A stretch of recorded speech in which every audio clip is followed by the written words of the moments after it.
Now, the Democratic Republic of the Congo is due to hold elections in December. That's to choose a new president as well as a parliament. But the United Nations is concerned about preparations for the long-delayed polls. Harper explains from New York.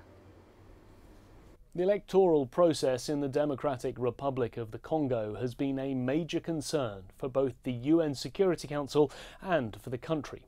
A date has been set for presidential and legislative elections, December the 23rd, but according to the Security Council, there are still a number of issues that need to be addressed before then.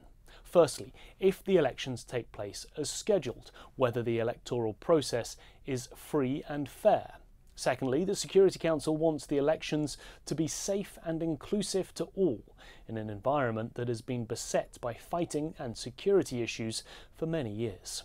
The Security Council has also expressed concern about what will happen directly after the elections, whether there will be a peaceful transition of power without violence from either side.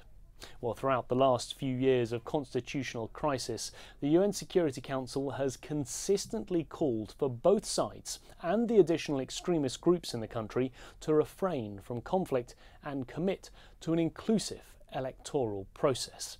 And as such, the Security Council has closely watched the contentious run-up to this December's elections, from President Joseph Kabila's extension of his time in office in 2016 to the decision in August that he would not be eligible to stand in this upcoming election.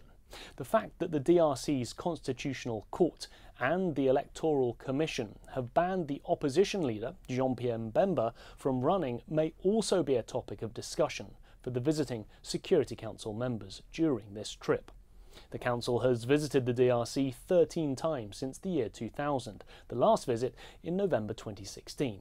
During this trip, the Council will remain in Kinshasa to better focus on political developments. They also intend to meet both the government and the opposition and press them on the need for timely and credible elections.